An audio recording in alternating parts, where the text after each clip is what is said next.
Hi friends, అందరు బాగున్నారా? మేమైతే బాగున్నాము. నేనైతే పొలం దగ్గరికి వచ్చిన. మీకు ఇప్పుడు ఒక చేను చూపెడతా. ఆ చేను ఏం చేను అంటే కంది చేను. మనకు కందిపప్పు ఎట్లా తయారవుతుంది అంటే ఈ చెట్టు నుండే కందిపప్పు వస్తుంది. ఎట్లా అంటే చూడండి, ఫస్ట్ ఒక ఇత్తుని తీసుకొని ఇగో ఇది కాయ, ఇందులో ఒక ఇత్తు ఉంటుంది. ఇది ఒట్టిగా అయిన తర్వాత ఆ ఇత్తులను వేరు చేసి అవి పత్తి చేలల్లో కానీ జొన్న చేలల్లో కానీ ఒక్కొక్క పట్టే ఒక్కొక్క లైన్ పడతారు. పట్టే అంటే ఒక్కొక్క లైను. ఆ లైన్లో ఇగో ఇట్లా ఒక కందులు వేస్తారు. ఇగో కంది చేను ఫస్ట్ పూత పూసి ఇక ఇట్లా పూత పూస్తుంది.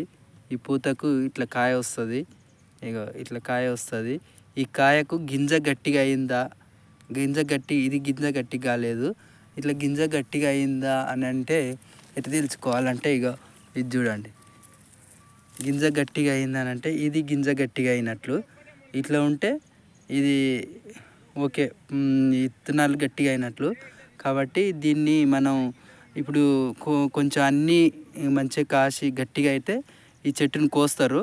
కోసిన తర్వాత ఇది కొనపోయి ఎండబెడతారు. మోపులు కట్టి ఎండబెడతారు. ఎండబెట్టి ఎండిన తర్వాత ఇగో ఈ ఆకుతో సహా మొత్తం కట్ట తీసుకొని దులుపుతారు. ఇట్లా ఇది చెట్టు చూడండి, చెట్టు ఇది దులుపుతారు. దులిపిన తర్వాత ఇది మొత్తము ఇవి గింజలు రాలుతాయి, కందులు కిందికి రాలుతాయి. ఈ పొట్టును వేరు చేసి కందులను వేరు చేసి ఆ కందులే మనకు కందిపప్పుగా తయారు చేస్తారు. ఎట్లా తయారు చేస్తారంటే ఆ కందులను వేరు చేసిన తర్వాత ఆ కందులు మంచిగా పొతం చేస్తారు. అందులో ఉసుకే కానీ పుచ్చిపోయినాయి కానీ ఉండకుండా అది పొతం చేసి చేసినాక అవి నీళ్ళలో పోస్తారు. ఒక నైటు నీళ్ళలో పోసి నానబెడతారు. నానబెట్టి ఉదయాన్నే తెల్లవారుజామునే లేచిన తర్వాత అది అవి దేవుతారు అన్నమాట. నీళ్ళలో నుంచి దేవి కింద పోస్తారు. కింద పోసినాక ఆ నీళ్ళు ఇంకినాక ఎండలో ఎండబెడతారు. ఎండబెట్టి ఎండినాక ఆ కందులు గిర్నీలో పోసి పప్పుగా తయారు చేస్తారు.